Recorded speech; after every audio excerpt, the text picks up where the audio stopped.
Well, I'm standing out here outside of my local Cracker Barrel here in Jonesboro, Arkansas, and as you can see, the logo has not changed yet. It's still Cracker Barrel, the old country store with the old pawpaw looking guy sitting on his chair by the barrel. It hasn't changed to the new, more simpler logo yet, but I think the menus have, but so far this hasn't. But let me tell you, people are all up in arms about this, and here's a problem I have.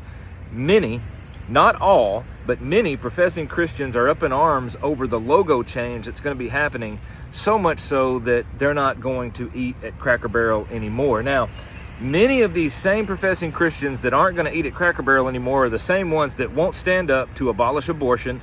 They won't stand up and fight the LGBTQ agenda that's infiltrating our schools. They won't stand up and fight sin of any kind, yet they want to boycott places like this simply because they've changed the logo from a woke CEO.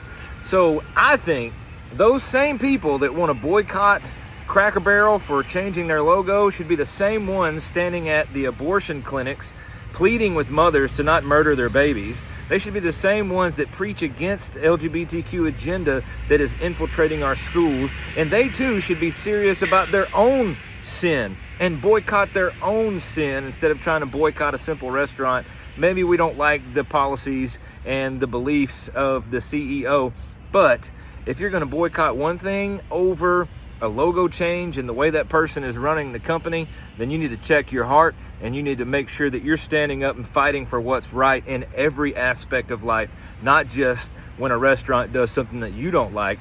You need to stand up and fight for the gospel. You need to stand up and fight for true and sound and biblical doctrine and fight for what really matters. Your butt in this seat isn't really going to matter much. Maybe if tons of people do it, but what's going to matter is fighting the good fight that Paul tells Timothy to do in 1 Timothy chapter 1, and that is to go to war for the gospel and sound doctrine. What are you going to do today to make a difference for the kingdom?